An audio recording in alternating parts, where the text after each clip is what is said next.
So how did I become an accidental author?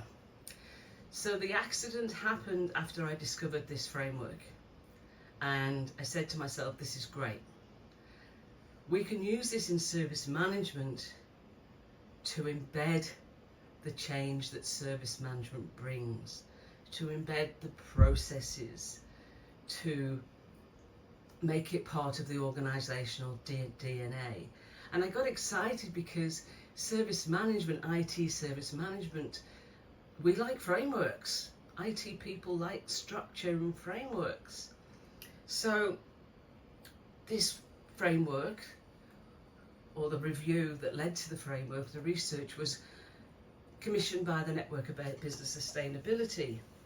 So back in 2010, I reached out to them and said, I really like what the researchers from Simon Fraser University have done. I'd like to use it in a presentation or write a white paper. What do you reckon? And they said, go for it. Just acknowledge the source. So I started to write a white paper. And within a couple of days, just a white paper on my hands, I had a book. So I went back to the Network of Business Sustainability and said, I think I've got a book on my hands. And they said, that's fine, but talk to Dr. Stephanie Birtles. And I reached out to her and she gave me her blessing. She said, go for it, just acknowledge my team, acknowledge my PhD students that were part of this research, which was Daniel Papana and Lisa Papania. I apologise if I've pronounced it incorrectly. So that was why I was an accidental author. I didn't plan to write a book. I thought I'd write a paper, but there is the book.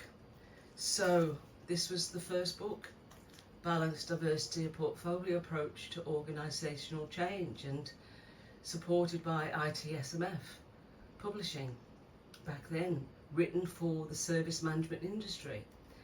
And it also shifted fundamentally my career, because albeit it was written for service management, and I still have a foot in service management and always will do, I still work in that industry, it fundamentally shifted me into organisational change management, because that was what this book was about, a portfolio approach to organisational change.